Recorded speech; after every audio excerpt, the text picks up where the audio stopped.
오늘 우리에게 주시는 하나님의 말씀은 마태복음 6장 13절 말씀입니다. 마태복음 6장 13절 말씀, 한 절 말씀 우리 다 같이 읽겠습니다.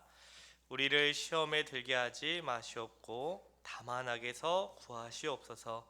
나라와 권세와 영광이 아버지께 영원히 있사옵나이다. 아멘. 오늘 본문은 주님께서 가르쳐 주신 기도의 결론이자 우리가 하나님께 기도를 드리는 근거와 목적이 무엇인지 가르쳐 줍니다. 하나님의 이름이 거룩하게 여김을 받는 것부터 우리를 시험에 들게 하지 마시고 다만 악에서 건져 주시기를 구하는 기도는 모두 하나님 아버지께 나라와 권세와 영광을 돌리기 위한 것이죠. 첫 번째로 우리가 이 땅에 임하게 해달라고 기도하는 그 나라는 하나님의 나라입니다. 하나님의 나라는 한 개인이나 한 민족의 나라와는 현저하게 구별됩니다. 인간의 나라는 어떤 나라입니까? 인간 자신이 주도하여 자신의 뜻을 이루고 자신의 이름을 높이는 곳이지만, 하나님의 나라는 하나님의 이름이 높임을 받고 하나님의 통치가 구현되며 하나님의 뜻이 성취되는 나라입니다. 하나님의 나라는 그 소유권을 하나님께 마땅히 돌려지죠. 그런데 하나님의 나라를 마치 자신의 소유물로 취하려는 사람들의 시도들이 기독교의 역사 속에 있었습니다. 그 역사는 하나님의 나라를 빙자하여 자신이 교회를 지배하고 자신의 이름을 드높이고 자신의 뜻을 이루려는 사람들의 욕망으로 얼룩져 있습니다.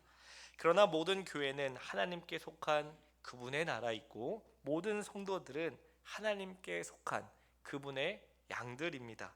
어떠한 교회도 특정한 목사의 교회가 아니며 어떠한 성도도 특정한 목사의 양이 아니라는 것을 우리는 늘 명심해야 합니다. 요한복음 21장 17절 말씀을 제가 읽겠습니다. 세 번째 이르시되 요한의 아들 시몬아 내가 나를 사랑하느냐 하시니, 주께서 세 번째 내가 나를 사랑하느냐 하심으로 베드로가 근심하여 이르되 주님 모든 것을 아시오매 내가 주님을 사랑하는 줄을 주님께서 아시나이다. 예수께서 이르시되 내 양을 먹이라. 예수님을 사랑하는 베드로는 목양의 부르심을 받았지만 그것은 자신의 양이 아니라 주님의 양을 돌보는 목양이었습니다. 한 사람이 어떤 목회자에게 훈련을 받더라도 이를 통해 그는 그 목회자의 제자가 되는 것이 아니라 누구의 제자로 됩니까? 주님의 제자, 예수님의 제자로 길러집니다. 왜냐하면 너희가 내 말에 거하면 참으로 내 제자가 되고 진리를 알지니 진리가 너희를 자유롭게 하리라고 예수님이 말씀하셨기 때문입니다. 이는 예수님이 진리이시고 진리이신 예수님의 말씀에 거하기 때문에 목회자에게 말씀을 배웠다 할지라도 목회자의 제자가 아니라 예수님의 제자가 된다는 이야기입니다. 마태복음 28장 19절을 제가 읽겠습니다. 그러므로 너희는 가서 모든 민족을 제자로 삼아 아버지와 아들과 성령의 이름으로 세례를 베풀고, 너희는 가서 모든 민족을 제자로 삼으라는 예수님의 명령에서 여기서 제자는 예수님의 제자를 가리킵니다. 그런데 적잖은 목회자가 주님의 양이 아니라 자꾸 자신의 양을 키우고 주님의 제자가 아니라 자신의 제자를 자꾸 배출하는 데 힘을 씁니다. 나아가 교회를 자신의 지배 아래 두고 목회자의 이름을 붙인 아무개의 교회라고 지칭하며 막대한 이 예산, 교회의 돈을 자기의 마음대로 사용하는 것이죠. 그래서 나라가 아버지께, 교회가 하나님께 속한 것이라고 고백은 하지만 실제로는 나의 것이요 자기 마음대로 하는 경우를 종종 봅니다. 한국에서 목회자에 의한 교회의 사유화 문제는 대단히 심각합니다. 목회자는 하나님의 집에서 일하는 사안에 불과한데 사안이 마치 집 주인 노릇을 하는 것을 보면 얼마나 하나님 보시기에 기가 찰까요? 그런데 이와 달리 이방인의 사도로 부름을 받은 바울은 사람들이 자신을 신처럼 높이고 그렇게 대하려고 하자 그것을 거절했습니다. 사도행전 14장 14절부터 15절 말씀을 제가 있습니다. 두 사도 바나바와 바울이 듣고 옷을 찢고 무리 가운데 뛰어들어가 소리질러 이르되 여러분이여 어찌하여 이러한 일을 하느냐. 우리도 여러분과 같은 성정을 가진 사람이라. 여러분에게 복음을 전하는 것은 이런 헛된 일을 버리고 천지와 바다와 그 가운데 만물을 지으시고 살아계신 하나님께로 돌아오게 함이라. 교회를 세우시는 분은 주님이시고 그 교회는 주님의 교회입니다. 교회가 주님의 것인데 자기의 것인 것이라고 자기의 것 마냥 그렇게 생각하는 목회자는 참으로 어리석은 자요 도둑입니다. 마태복음 16장 18절을 제가 읽겠습니다. 또 내가 네게 이르노니 너는 베드로라. 내가 이 반석 위에 내 교회를 세우리니 음부의 권세가 이기지 못하리라. 모든 교회는 주님의 교회이며 주님의 교회일 때 비로소 교회가 평안을 누립니다. 특정한 목회자의 교회가 아니라 오직 주님의 교회만이 음부의 권세가 이기지 못하는 참 교회이기 때문입니다. 목회자가 주님의 손에서 교회를 자신의 것으로 탈취하는 순간 그 목회자와 그 교회는 음부의 권세에 굴복하고 순식간에 그 음부의 먹거리가 됩니다. 교회는 불법과 불의가 난무하고요. 교회의 거룩함은 사라지고 하나님 아버지의 이름이 세상에 능욕을 당하기 시작합니다. 세상에 비친 빛과 소금인 목회자와 성도들이 각자의 이권을 챙기려 하고 온갖 거짓과 술수의 가감한 동원도 불사하게 되는 것이죠. 이 모든 것은 하나님의 나라가 하나님의 것이라는 사실을 망각했을 때 일어나는 일입니다. 그뿐만 아니라 교회만이 아니라 한 개인의 인생도 똑같습니다. 하나님 없이 자기 자신이 인생의 주인인 사람은 어리석은 사람이라고 성경은 말합니다. 시편 53편 1절 말씀을 제가 있습니다. 어리석은 자는 그의 마음에 이르기를 하나님이 없다 하도다. 그들은 부패하며 가증한 악을 행하며 선을 행하는 자가 없도다. 하나님을 자신의 주인으로 삼지 않은 모든 사람들은 하나님이 없다고 말하는 어리석은 사람들입니다. 하나님이 없다고 생각한다고 해서 하나님이 실제로 없어지지 않기 때문이죠. 더군다나 마귀는 여전히 우는 사자같이 두루 다니며 삼킬 자를 찾아다닙니다. 그러나 자신의 인생을 주님께 의탁한 사람은 어떤 사람입니까? 아주 지혜로운 사람입니다. 그 사람은 주님 때문에 음부의 권세가 그의 인생을 이기지 못하기 때문입니다. 개인만이 아니라 가정도 그러합니다. 가정을 자신의 소유물로 여기는 사람이 있죠. 그래서 가정을 사랑하고 가정을 위해 헌신하기보다 자기의 성공과 자기를 위해 가정을 이용하는 사람이 있습니다. 그 또한 어리석은 사람입니다. 주인 대신 하나님을 인정하지 않으면서 가정의 보좌를 차지하기 위해 가족 구성원들 모두가 앞다투어 서로를 사망의 음침한 골짜기로 밀어 넣으려고 합니다. 이 일은 우리가 아침 드라마를 보면은 너무나 잘 볼 수 있습니다. 분명히 사랑하는 가족이어서 결혼하는데 그 재산, 그 유산을 얻기 위해서는 가족을 아무렇지 않게 해치거나 또는 말살하는 그런 일들을 우리는 종종 보게 됩니다. 또한 기업도 마찬가지입니다. 가정의 평화와 기업의 안정은 모두 하나님을 경외하고 그 계명을 얼마나 준행하는 것에 달려 있습니다. 나라 민족의 경우도 마찬가지입니다. 하나님을 경외하지 않고 하나님을 잊어버린 나라는 잘 보면은 잘 나가는 것 같지만 금세 암울해집니다. 그러나 하나님을 주인으로 삼은 나라는 어떠합니까? 흥왕하죠. 우리 주변에 벌어지는 각 나라의 도덕적 흥망이 이를 증거합니다. 이처럼 나라가 하나님의 것이라는 진리는 모든 영역에서 증거의 소리를 내죠. 그런가 하면 우리는 권세도 아버지 하나님의 것이라고 고백해야 합니다. 권세란 무엇입니까?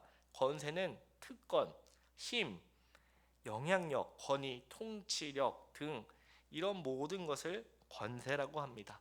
이 모든 종류의 권세가 하나님께 있습니다.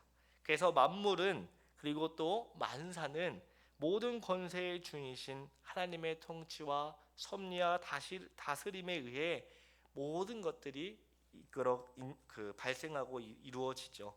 만물과 만사에 대한 하나님의 권세를 철저하게 인정한 다윗은 다음과 같이 고백하는데요. 우리 역대상 29장 12절 말씀을 같이 읽겠습니다. 시작. 부와 기가 주께로 말미암고 또 주는 만물의 주제가 되사 권세와 능력이 있사오니 모든 사람을 크게 하심과 강하게 하심이 주의 손에 있나이다. 그런데 권세의 소유만이 아니라 권세의 분배도 하나님의 권한입니다. 로마서 13장 1절 말씀을 제가 읽습니다. 모든 권세는 다 하나님께 정하신 바라. 우리가 이 세상에서 경험하는 모든 권세들을 각자에게 배분하는 결정권은 누구에게 있습니까? 하나님께 있습니다. 왕과 같은 정치적인 권력만이 하나님의 손에서 비롯된 것이 아니라 우리가 자주 보는 사랑하는 부모님, 또 남편과 아내의 권세, 또 학교에 가면 누가 계시죠? 선생님, 또 노인의 권세 등 사실 모든 권세는 하나님께 있습니다. 그런데 권세를 분배하는 기준은 하나님 자신이십니다. 외부의 청탁이나 이권이 고려되지 않는 가장 순수하고 객관적인 권세의 분배를 인간이 아닌 하나님이 하시죠. 모든 사람들은 권세를 가진 자들에게 순종해야 합니다. 비록 원수라 할지라도 그가 권세를 가졌다면 순종해야 합니다. 이것은 남유다 백성에게 하나님은 원수 바벨론의 침략에 저항하지 말고 순종하라고 말씀하신 것과 같습니다. 이스라엘 백성들이 원수였던 바벨론에게 순종해야 하는 이유는 눈에 보이는 그들이 가지고 있는 권세 때문이 아니라 그 권세를 주신 하나님 때문이시죠. 만약에 순종하지 않는다면 그 권세자를 거스르는 것이 아니라 그 권세를 주신 하나님을 거스르는 것과 마찬가지입니다. 로마서 13장 2절 말씀을 제가 읽겠습니다. 그러므로 권세를 거스르는 자는 하나님의 명을 거스름이니 거스르는 자들은 심판을 자취하리라. 그러므로 모든 사람은 위에 있는 권세에게 순종하되 인간에게 하듯 순종하지 말고 하나님께 하듯 순종해야 합니다. 인간 권세자를 대상으로 삼은 순종은 사실 눈에 보이는 그 앞가림 뿐이죠. 진정한 순종과는 무관합니다. 그래서 우리는 순종을 하되 하나님께 하듯 부모나 상전이나 왕에게 순종할 때 비로소 진정한 순종이 이루어집니다. 그렇게 함으로 우리는 어떤 상황 속에서도 사람이 아니라 하나님께 순종하게 되는 거죠. 그런데 문제는 무엇이죠? 이게 굉장히 어렵다라는 것이죠. 왜냐하면 우리는 연약하고 부족하기 때문에 자꾸 눈에 보이는 것이 다라고 믿는 경향이 있습니다. 또한 우리는 감정적이기 때문에 자신만의 그 약점을 건드리면 이제 앞도 뒤도 보지 않고 어떻게 됩니까? 들이받는 그런 성격을 또 가지고 있기 때문입니다. 그러면 우리는 권세자에 대한 저항의 권한이 전혀 없을까요? 우리는 그저 권세자에게 그가 뭐라도 어떤 명령을 내리든 우리는 무조건 순종할 수밖에 없을까요? 그렇지는 않습니다. 만일 권세자들이 하나님 보시기에 악하게 행동한다면 우리는 그들의 권세에 다음과 같이 맞설 수 있죠. 사도행전 4장 19절 말씀을 제가 읽습니다. 베드로와 요한이 대답하여 이르되 하나님 앞에서 너희 말을 듣는 것이 하나님의 말씀을 듣는 것보다 옳은가 판단하라. 사람들은 하나님 앞에서 모두 평등합니다. 그러나 하나님의 말씀을 거역하는 권세에 대해서는 어느 정도의 저항이 허용되죠. 베드로는 그리스도 예수의 가르침을 전파하지 말라는 관원의 입장을 단호히 거부했습니다. 그 이유는 하나님의 말씀을 듣는 것이 사람의 말을 듣는 것보다 더 중요하고 우선이기 때문입니다. 권세를 가진 자들이 명심해야 할 일은 자신에게 있는 권세가 하나님에 의해 주어졌다는 사실입니다. 우리 주변에는 자신이 스스로 권세를 가진 것처럼 임의로 행사하는 권세에 불법으로 사용하는 사람들이 있습니다. 목사에게 주어진 가르침의 권세와 장로에게 주어진 섬김의 권세, 또 집사에게 주어진 자비의 권세, 또 이따금씩 보면은 교회에서 그 적법하지 않게 사사로이 사용되는 경우도 보게 되죠. 그러나 권세는 모든 권세의 출처요 주인이신 하나님의 뜻대로 사용되어야 합니다. 받은 권세는 그 권세의 올바른 사용에 대한 그 책임이 반드시 따라온다는 것입니다. 주어지지 않은 권세를 쓴다거나 주어진 권세를 잘못 사용하는 것은 모두 하나님 앞에서 불법으로 간주됩니다. 책임을 다하지 않는 권세에는 반드시 징계와 형벌이 부과됩니다.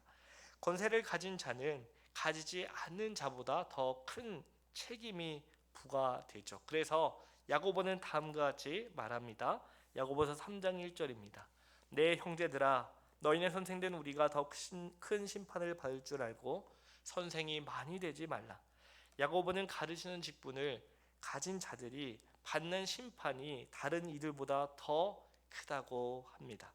목회자를 비롯한 모든 권세자에 대한 심판권은 권세의 머리이신 예수님께 있죠. 골로새서 2장 10절을 제가 읽습니다. 너희도 그 안에서 충만하여졌으니 그는 모든 통치자와 권세의 머리시라. 몸이 머리에 순종하는 것은 너무도 당연합니다. 모든 권세자는 권세의 사용에 있어서 권세들의 머리이신 예수님께 순종하며 예수님의 뜻에 따라 사용해야 합니다. 사실 모든 권세는 예수님의 뜻에 따라 섬기기 위해 주어졌습니다. 어떤 권세자도 만약에 예수님의 뜻대로 그 권세를 사용하지 않거나 예수님을 섬기기 위해 사용하지 않고 그 권세를 남용하면 잘못된 것이죠. 하나님이 다양한 영역에서 다양한 이들에게 권세를 분배하신 것은 온 우주에 대한 하나님의 통치입니다. 다시 말하면 하나님께서 온 우주 만물을 다스리실 때, 그의 선하신 뜻에 따라 다스리실 때는 하나님께서 사람들에게 주신 권세를 통해 다스려 가신다라는 말씀입니다.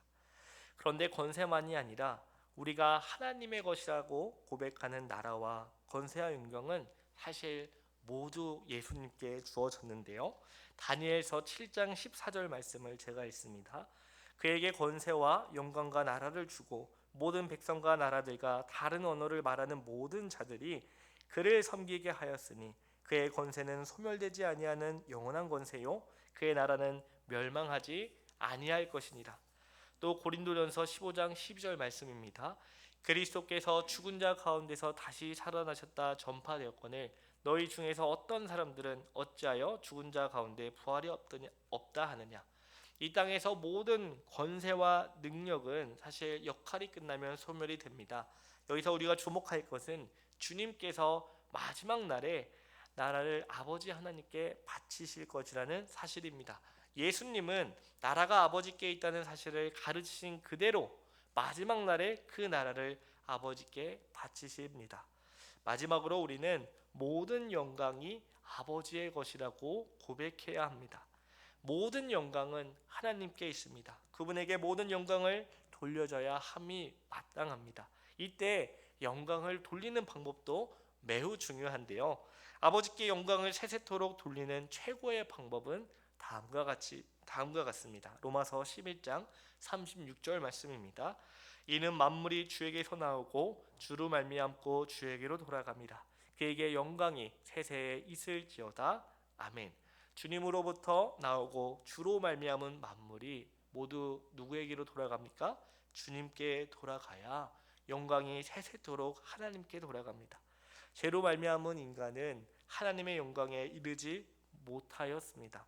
인간이 아무리 노력해도요 하나님께 영광을 돌릴 자격이나 조건이나 능력을 구비할 수는 없습니다. 그런데 하나님은 은혜와 진리가 충만하신 독생자의 영광을 우리에게 베풀으셨죠. 그분이 누구이십니까? 바로 예수님입니다. 요한복음 1장 14절입니다. 말씀이 육신이 되어 우리 가운데 거하심에 우리가 그의 영광을 보니 아버지의 독생자의 영광이요 은혜와 진리가 충만하더라. 하나님은 독생자의 성육신을 통해 우리가 그에게 영광을 돌릴 수 있게 마련해 주셨습니다. 하나님께 영광을 돌린다는 것은 인간에게 주어지는 최고의 특권입니다. 그래서 우리 믿음의 선진들은 우리가 지향해야 할 인생의 으뜸가는 목적이 하나님을 영화롭게 하고 그를 영원토록 즐거워하는 것이라고 고백했습니다. 우리가 위대하신 하나님께 영광을 돌리는 것은 우리 자신에게 무한한 영광입니다. 우리가 어떻게 하나님께 영광을 돌리는 특권을 누리게 됐습니까? 오직 예수 그리스도를 통해 가능했습니다. 고린도후서 1장 20절 말씀을 우리 다 같이 읽겠습니다. 하나님의 약속은 얼마든지 그리스도 안에서 예가 되니 그런즉 그로 말미암아 우리가 아멘하여 하나님께 영광 돌리게 되느니라. 그리스도 예수님이 없이는 영광을 하나님께 돌릴 수 없습니다. 이는 우리가 그 누구도 스스로 하나님께 영광 돌릴 자격자가 되지 못하기 때문이죠. 그러므로 영광 돌리기를 가능하게 하신 예수님께 우리는 언제나 감사해야 합니다. 그런데 우리들 중에 어떤 사람들은 하나님께 영광을 돌리지 않고 하나님께 돌려져야 하는 영광마저 가로채는 사람들이 있습니다. 이러한 불경건은 만세전부터 정하신 하나님의 뜻을 거스릅니다. 뿐만 아니라 주님께서 우리를 지으신 창조의 질서도 거스르는 악행입니다.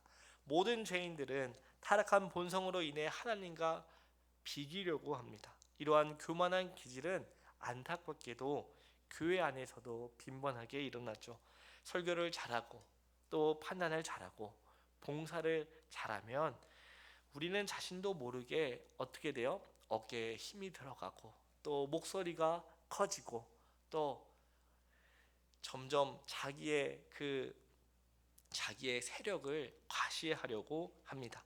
자신의 노력이 마치 결실한 것 같아서 그 영광이 하나님께 돌려지면 뭔가 아쉬움이 남는 거죠. 그래서 내가 그 영광을 자꾸 취하려고 또 누리려고 합니다. 이것은 인간의 보편적인 성향으로 교회 안이나 밖이나 사실 크게 다르지는 않습니다. 그러나 인간이 하나님의 영광을 취하는 것은 하나님과 비기려는 교만이요 죄입니다. 그래서 우리는 언제나 시인의 다음과 같은 태도를 가져야 합니다. 시편 115편 1절을 제가 읽겠습니다. 여호와의 영광을 우리에게 돌리지 마옵소서. 우리에게 돌리지 마옵소서. 오직 주는 인자하시고 진실하심으로 주의 이름에만 영광을 돌리게 하옵소서. 또한 바울과 같이 고백해야 되는데 이번 말씀은 다 같이 읽겠습니다. 그러나 내가 나된 것은 하나님의 은혜로 된 것이니 내게 주신 그의 은혜가 헛되지 아니하여 내가 모든 사도보다 더 많이 수고하였으나 내가 한 것이 아니요 오직 나와 함께 하신 하나님의 은혜로다. 바울은 자신의 됨됨이야 사도적인 업적의 공로를 오직 하나님께 돌렸습니다. 이 모든 것이 하나님의 은혜다라고 고백하였죠. 주님께서 가르쳐 주신 기도문은 이렇게 나라와 권세와 영광이 아버지 하나님께 있다는 고백과 결의로 마무리됩니다. 아버지 하나님은 나라와 권세와 영광을 그리스도 예수에게 맡기셨고 예수님은 그 모든 것을 아버지의 뜻대로 사용하시되 또 완성하시되 십자가에서 다 이루었다고 완성하셨습니다. 그 예수님으로 말미암아 우리도 하나님 나라에 속한 하나님의 백성이 되었습니다. 또한 하나님 나라를 상속받고 우리에게 천국의 열쇠인 복음의 권세를 우리에게 주셨지요. 그래서 우리는 하나님 나라에 속한 하나님의 백성으로 늘 하나님의 나라와 권세와 영광을 구하며 우리에게 주신 그 천국의 열쇠인 복음을 가지고 아직 미처 하나님께 돌아오지 못한 하나님의 백성들에게 담대하게 복음을 전해야 합니다. 뿐만 아니라 우리가 서로 기회가 되면 아니면 기회를 만들어서라도 서로 사랑하고 섬김으로 많은 사람들이 세상 사람들이 우리로 하여금 저들이야말로 예수님의 참된 제자라는 것을 보여주어야 합니다. 오늘 이 모든 것들을 통해서 우리는 오직 한 분이신 하나님께 영광을 돌려 마땅합니다. 그럴 때 하나님께서는 우리를 보시고 칭찬하시며 기쁘게 여기실 것입니다. 자, 오늘 우리에게 주신 말씀을 기억하면서 다 같이 기도하겠는데요. 하나님 아버지, 나라와 권세와 영광이 아버지 하나님께 있음을 늘 기억하며 하나님의 백성답게 복음을 전하고 서로 사랑하여 하나님께 모든 영광을 돌리는 거룩한 삶을 살아가게 해달라고 오늘 우리에게 주신 말씀을 기억하면서 기도하겠습니다. 사랑과 은혜가 많으신 하나님 아버지, 감사합니다. 오늘 이번 주님께서 가르쳐 주신 주기도문을 통하여 하나님의 이름이 거룩히 여김을 받으시오부터 시작하여 대개 나라와 권세와 영광이 아버지께 영원히 있사옵나이다 라는 고백으로 마무리하면서 모든 나라와 모든 권세와 모든 영광이 아버지 하나님께 있음을 가르쳐 주셔서 감사합니다. 하나님의 은혜로 그리스도 예수 안에서 부름을 받은 우리가 하나님 나라에 속한 하나님의 백성으로 이 땅에서 영원한 하나님 나라를 소망하며 주님께서 우리에게 주신 그 천국의 열쇠인 복음을 온 세상에 전파하는 우리 모두가 되게 하옵소서. 무엇보다 서로 사랑하여 하나님께 속한 예수님의 참된 제자임을 우리가 나타나게 하시고 또 우리에게 주신 모든 것들을 통하여 다른 이들을 섬기고 세우는데 아낌없이 사용할 수 있도록 하나님 도와주시옵소서. 이 모든 것을 통해 하나님의 나라가 이 땅 가운데 온전히 이루어지기 원합니다. 무엇보다 우리 교회가 하나님 나라로 충만하고 가득해지기를 간절히 소망합니다. 아버지, 그리하여 우리의 교회를 통해 우리의 전 인생을 통하여 모든 영광을 홀로 받아 주시옵소서. 우리 오직 하나님께만 영광을 돌리게 하옵소서. 주님 감사합니다. 이 모든 말씀 예수님의 이름으로 기도합니다. 아멘.